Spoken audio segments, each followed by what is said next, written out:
Mes šiuo atveju... Jo, reikia visuomet, kiekvieną kartą reikia realiai vertinti save. Koks tu esi? Man tai 16 metų kilo kažkokia idėja, kad važiuoti, norėjau greičiausiai eiti nuo tėvų ir pradėti savo gyvenimą, žinai, kad gyventi on my own.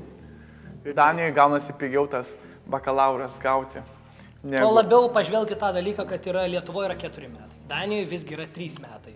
Jeigu, aišku, gyveni pas savo tėvus, tai tau daug pigiau gaunasi. Tau tėvai gėrimus, mašiną duoda ir... Bet jeigu iš kažkokio kito miesto atvažiuoji, kaip ir įsivaizduoji kaip idealą savo Vilnių, čia yra kažkas tokio nerealaus, tuomet visą laiką atrodo, kad čionais daug brangiau gaunasi. Jeigu pasiskaičiuoji ekonomiškai. Ir galbūt Danija vis tiek išlieka tas šalis liberaliausia galbūt užsieniečiam, kur ne tik Danijos piliečiai gauna nemokamą mokslą, bet gauna ir užsienio piliečiai. O tai reiškia, tai yra labai daug.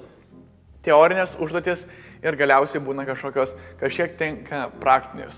Pavyzdžiui, mūsų egzaminas buvo artimiausias iš Rainiero, kaip ko gero žinote, kad jie ketina stojimas... Įdiegti stojimas sėdynės. Ir mums norėjo pasakyti, kokie galėtų būti pliusai, kokie galėtų būti minusai, kaip tas verslo planas jau atsipirkti. Kaip tas verslo planas galėtų atsipirkti, ar jis iš viso galėtų atsipirkti, ar būtų norinčių, ar nebūtų norinčių.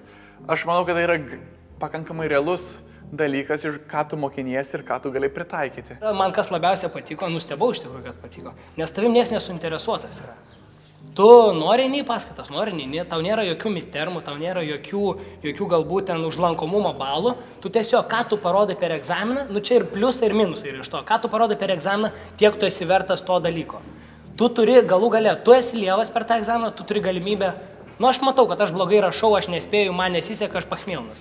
Tu ateini ir atneši tuščią lapą. Tai yra vadinamas blenkinimas ir tu paskui arba po pusmečio, dažniausiai būna sausio mėnesį arba jau vasaros pradžioj, tu atsiskaitai per naują tą dalyką arba po metų eini per naujo su žemesniu kursu žmonėm. Sėdi Lietuvoje ir galiausiai tau parašo kažkas per Facebooką, varom į tą tūsą, varom į tą kitą tūsą.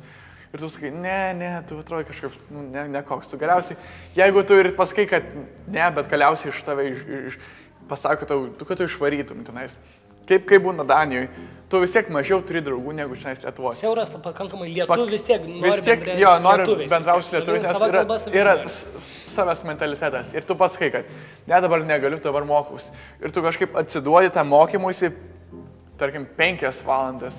Tu Lietuvoje net nesvajotum, galvotum, koks turnius gali mokintis 5 valandas. Ir čia nais kažkaip atsiduotam 5 valandų, pasimoky ir kažkaip galvoji, ko tu reikia veikyti?